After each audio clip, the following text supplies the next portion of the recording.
No estaría siendo el mejor momento para Justin Roiland, el co-creador de Rick y Morty, porque fue desplazado completamente del programa hace un tiempito y desde entonces las cosas se empezaron a poner cada vez más turbias. Desde que salieron las primeras denuncias en su contra en enero del 2023, Roiland fue quedando afuera de sus propios proyectos y por más que está tratando de escapar de las acusaciones, están saliendo nuevas pruebas que lo complican mucho más. ¡A lo que pasó, frikis del carajo! Soy Juanito Sei y sí, desde que Rick y Morty se estrenó, este muchacho se ha vuelto una de las personas más importantes de la industria de la animación. Su carrera se expandió tanto que el tipo terminó dirigiendo otras series e incluso tiene un estudio de juegos de realidad virtual. Pero mientras viajaba por todo Estados Unidos para ir a convenciones, Justin habría usado su fama para hacer otras cosas que, además de hablar de sus proyectos, y parece que decidió acercarse a fans jóvenes, incluidas algunas menores de edad. El portal NBC News hizo 11 entrevistas a personas que tuvieron contacto con Roiland entre 2013 y 2022 y parece ser que el creador de Rick y Morty les pidió el contacto y les empezó a escribir. La cosa es que 9 de estas 11 personas dijeron que Justin no solamente les escribió para hablar, sino que parece ser que habría querido pasarse un poquito de la raya. Lo curioso es que 3 de las personas entrevistadas tenían solo 16 años cuando empezaron a hablar con Roiland y, como sabemos, acercarse a una persona de esa edad con otras intenciones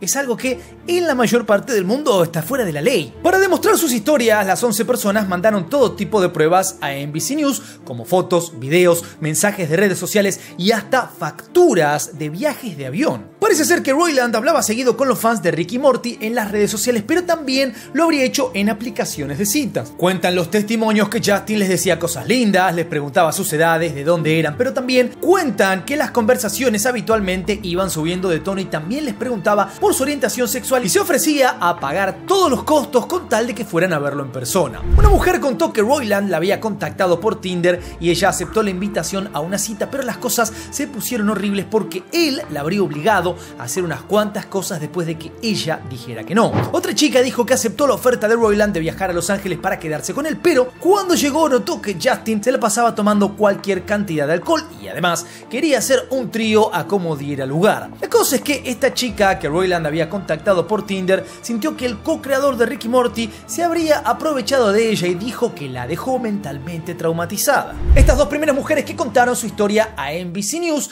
tenían 20 años cuando lo conocieron. ¿Cuántos años tenía él? Bueno, 30. Las dos prefirieron que no se publicaran sus nombres por temor a tener algún tipo de represalia. La cosa es que Justin, después de haberse encontrado con cada una, les mandó mensajes pidiendo disculpas por haberlas obligado a hacer cosas sin su consentimiento. Lo peor es que a las dos mujeres Roiland les había dado alcohol en esos encuentros, cosa que tampoco tendría que haber hecho porque en Estados Unidos no podés hacer ninguna de las dos cosas antes de los 21 años. Y de hecho es peor si el tipo tenía 30 y le daba alcohol a una persona menor de edad. No es lo mismo si él hubiera sido menor y bebía con una menor que si el tipo es mayor y le daba alcohol a una menor. En marzo de 2019, Roiland se contactó por Tinder con otra mujer de 20 años de Boston porque él justo estaba en esa ciudad para ir a una convención de videojuegos. La chica le propuso a Roiland salir de compras e ir a tomar un café, pero Roiland cambió los planes y propuso ir a tomar alcohol. Después de tomar 2 tragos, la chica sintió que se estaba emborrachando y poco después terminaron en la habitación del hotel de Justin. Una vez ahí, Roiland quiso hacer unas cuantas cosas con ella, pero la chica se resistió, cosa que no detuvo a Justin, quien siguió insistiendo y empujando la cabeza de la chica hacia su entrepierna. Al hablar con NBC, la chica explicó que se dio cuenta que eso no estaba bien, pero también se sentía culpable. Sintió como si por el hecho de que él había pagado todo, ella tenía que hacer algo, le debía algo. Después de salir del hotel, la chica llamó a una amiga suya para contar lo que había pasado. Después de esa terrible situación en el hotel, la chica de Boston siguió hablando con Roiland por mensajes, aunque 3 meses más tarde ella decidió enfrentarlo por lo que le había hecho. La chica le dijo a Roiland: las cosas que pasaron entre nosotros no fueron manejadas por vos de la mejor manera y solo quiero que lo tengas en cuenta en próximas citas. Sé que no fue blanco o negro, pero el consentimiento verbal es importante. En sus respuestas, Roiland dijo: lo siento mucho, ese no soy yo en absoluto. También se mostró sorprendido porque pensaba que la chica sí había dado su consentimiento. A esto, la chica le contestó: después de eso, dijiste que pensabas que me excitaba que me obligara. Básicamente lo que se dice un manipulador de manual. Ay, no me di cuenta, pensé que te gustaba cuando me decías que no, que te gustaba que te fuerce. Al hablar con NBC News, la mujer de Boston dijo que había tratado de suavizar sus palabras cuando enfrentó a Roiland para evitar, claro, que se enojara. El abogado de Roiland, Andrew Bretler, evitó por completo referirse a una situación donde Justin hubiera forzado a la mujer. En cambio, dijo que la chica había hecho toda una tramoya para que Roiland le comprara cosas. Por eso es que él le pidió disculpas en el mensaje y le dijo: ay, no me di cuenta, pensé porque era toda una tramoya de la chica, ¿no? Raro. Por lo que dijo el abogado, después de esa noche, ella le había escrito a Justin para venderle videos íntimos, así que el co-creador de Rick y Morty habría terminado sintiéndose usado y engañado. En cambio, ella contó que Roiland se había mostrado interesado en comprar videos de ella y ella se los ofreció al doble de lo que los cobraba a todo el mundo. Al final, nunca le vendió ni le envió el contenido. Después de que todo esto saliera a la luz, otras 7 personas hicieron públicas sus historias en redes sociales. Esta gente empezó a contar en enero lo que les había pasado, justo cuando a Justin Roiland lo habían acusado de violencia doméstica por un caso ocurrido en 2020. La víctima que lo había denunciado en ese momento no hizo pública su identidad ni tampoco se ofreció a participar de una entrevista. La cosa es que en marzo a Roiland lo absolvieron y él publicó un mensaje en Twitter para defenderse. Justin Roiland aseguró que siempre había sabido que las acusaciones eran falsas y que se habían comentado mentiras horribles sobre él. La cosa es que toda la denuncia fue haciendo que él perdiera proyectos laborales, tanto su trabajo en Rick y Morty como en el estudio de videojuegos Squanch Games. ¿Entendiste? Por las acusaciones, el propio creador o co-creador de Rick y Morty quedó fuera de su propio proyecto. O sea, el padre de esto se quedó afuera. Importante también, por las acusaciones, cuando salieron a la luz las acusaciones, no cuando se confirmó algo, que es importante. Sin duda, una de las acusaciones más graves contra Roiland tiene que ver con los mensajes que le mandó a fans de Rick y Morty para acosarlos, porque algunos, claro que sí, eran menores de edad. Hubo 7 personas que publicaron capturas de pantalla de las conversaciones y más adelante le mandaron a NBC News el historial de mensajes y capturas que mostraban que Roiland los había seguido en las redes como una forma de demostrar que las capturas de los mensajes eran verdaderas. Por otra parte, hubo 4 personas que no subieron a las redes las capturas de los mensajes con Roiland, aunque decidieron compartirlas con NBC News. La cosa es que las capturas que se hicieron virales muestran que el co-creador de Rick y Morty tenía conversaciones muy similares con varias personas al mismo tiempo. Incluso usaba casi siempre las mismas frases copiadas una y otra vez. El modus operandi era bastante similar. La mayoría de las veces Roiland empezaba respondiendo preguntas o hablando sobre Rick y Morty, después se disculpaba por estar muy borracho o trataba de esconder sus intenciones y pedía perdón por ser demasiado atrevido. A continuación empezaba a pedir fotos íntimas o trataba de concretar una cita.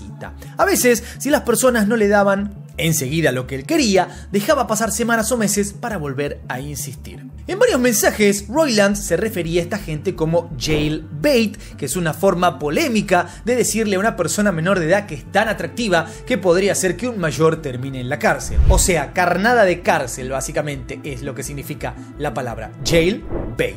Con lo que el tipo básicamente estaba diciendo: me gustan menores, porque por esta voy a la cárcel. Una de las chicas le había dicho a Roiland que quería hacer streaming para mostrarse mientras jugaba videojuegos. Y a Justin parece que se le ocurrió decirle: apuesto a que lo harías bien. Después, una vez cumplas 18, podrías empezar a prostituirte por cámara. Verónica Sweeney, otra de las chicas que publicó las capturas de sus conversaciones con Roiland, tenía 22 años cuando empezó a hablar con él.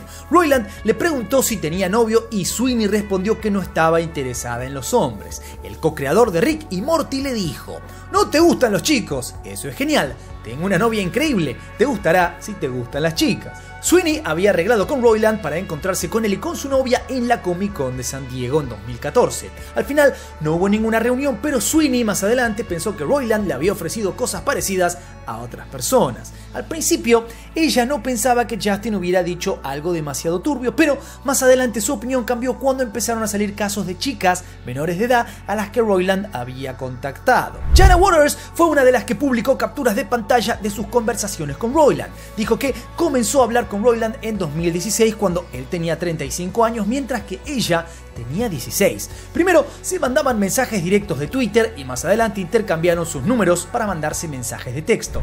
¿Quién carajo manda mensaje de texto? ¿En qué plan es mensaje de texto? Debe ser una forma de decir porque se mandaron por WhatsApp o algo, pero ¿mensaje de texto? ¿Vos mandás mensaje de texto? Comentame por ahí. Waters dijo que en su adolescencia necesitaba tener amigos y pensaba que Roiland quería que fueran simplemente amigos. Al final, Jenna se dio cuenta que las intenciones de Justin eran muy distintas. Tal es así que cuando cumplió 17, Roiland se ofreció a pagarle un vuelo de ida y vuelta a Los Ángeles para que estuviera con él.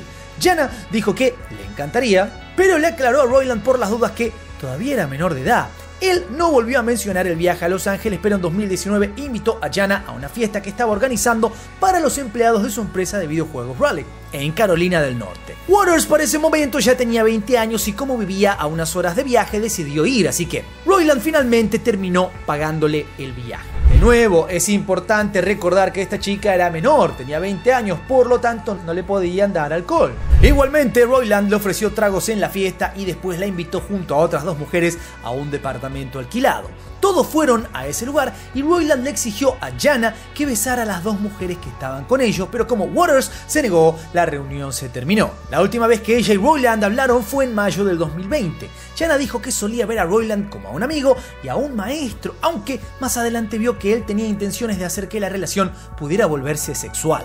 En noviembre del 2022, Jenna decidió hacer públicas sus acusaciones contra Roiland en un post de Facebook. En ese momento comentó que le había llevado un año darse cuenta que todo lo que había vivido con el co-creador de Rick y Morty había sido nefasto. Recordemos, empezó a hablar con el tipo cuando ella era básicamente una niña adolescente, por lo tanto es normal que no hubiera entendido bien lo que estaba pasando. Concretamente, Waters explicó: fue necesario que alguien más señalara que su comportamiento era espeluznante e inapropiado antes que realmente me diera cuenta de lo que había pasado. Desde el primer día yo fui una conquista más para él. Creo que lo que más me duele es que en realidad él no era mi amigo. Otro caso turbio de Roiland fue con una chica de Pensilvania. Parece que ella había hecho un posteo en Twitter con un dibujo sobre Rick y Morty y él le empezó a mandar mensajes privados y la felicitó por el dibujo. La chica sintió que el co-creador de Rick y Morty la había hecho sentir especial por lo que le había dicho y porque la estaba siguiendo en Twitter. Para ella era una cosa especial ver su nombre en la lista de seguidos de Roiland junto a un montón de personas famosas. En marzo del 2017, Roiland invitó a la chica de Pensilvania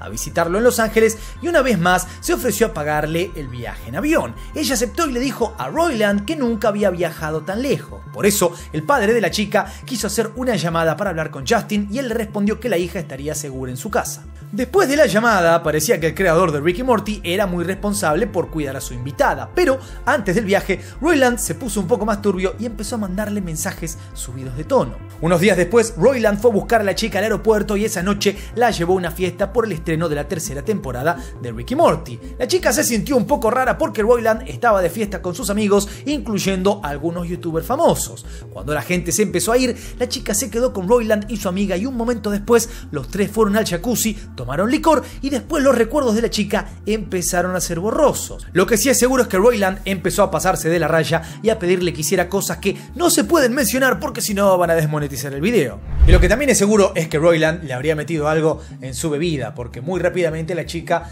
perdió totalmente el conocimiento. Más tarde, después de haber hecho cosas que no quería, la chica de Pensilvania se fue a una parte de la casa de Roiland donde siempre se quedan los invitados. Desde ese lugar llamó a una amiga y le contó lo que había pasado. A las 10 de la noche posterior a la fiesta, Roiland le mandó un mensaje a la chica para preguntarle si estaba bien. Ella respondió que se había sentido incómoda y que no le gustaban ese tipo de juegos de más de dos personas. Por más que Roiland se mostró comprensivo y pidió perdón, después de un rato volvió a insistirle a la chica para que fuera a dormir con él y como ella no respondía, él empezó a mandar stickers un poquito pasados de tono en la conversación. Cuando se despertó, la chica de Pensilvania estaba asustada porque Roiland y su amiga podrían estar enojados con ella. Por eso, durante todo el día, trató de hacer como si no hubiera pasado nada. Pero más tarde, Roiland quiso acostarse con ella y grabar un video y ella se sintió presionada a aceptar. Para colmo, después tuvo miedo y no se sintió capaz de pedirle a Roiland que borrara el video. Más adelante, el abogado de Roiland dijo que esa chica también había tenido relaciones consentidas con Justin horas antes del juego turbio en el jacuzzi con la amiga de Roiland. Aunque la chica dijo específicamente que no podía recordar esto, lo que sucedió antes de este juego que no le gustó, no lo recordaba porque evidentemente el tipo algo le metió. Además, el abogado dijo que el co-creador de Rick y Morty no era responsable de lo que habían hecho entre las dos chicas en el jacuzzi. Después de ese viaje de marzo del 2017, la chica de Pensilvania tardó mucho tiempo en darse cuenta que Roiland se había aprovechado de ella y siguió hablando con él durante muchos años, aunque las conversaciones fueron breves. En todo ese tiempo, ella se sentía aterrorizada porque Roiland es un tipo rico y con muchos contactos en la industria de Hollywood. Finalmente, ella se decidió a contar su historia después de ver las acusaciones de violencia doméstica que le hicieron en 2023. Cosa que es para otro video, porque esa historia también es larga y es muy interesante porque tuvo muchas idas y vueltas. En los 6 meses que pasaron entre su absolución y las acusaciones, Justin Roiland mantuvo un perfil demasiado bajo, por más que cuando hizo su último posteo en Twitter decía que volvería a reconstruir su reputación, pero mientras las acusaciones le sigan lloviendo, esto va a ser imposible. Además, habiendo capturas de pantalla y montones de pruebas en su contra, es mucho más difícil que pueda salirse con la suya. Si visitas ahora mismo el perfil de Twitter de Justin Roiland, vas a encontrar un mensaje que dice: no me interesa que gente que no me conoce diga quién soy, cómo me siento o lo que pienso. Por eso ya no estoy en Twitter. El problema de Justin, lamentablemente, es el de muchas personas en la industria. Parece ser que son varias las celebridades que tienen problemitas, por decirlo de alguna manera, a la hora de respetar la mayoría de edad y a la hora de relacionarse con sus seguidores. Como siempre, te dejo a vos la conclusión. Comentame por ahí qué opinas de esta historia. No te olvides de darle duro al botón de like, suscríbete, toca la campanita, seguime en todas mis redes. Soy Juanito6, esto es Del Carajo TV y nos veremos la próxima. Adiós.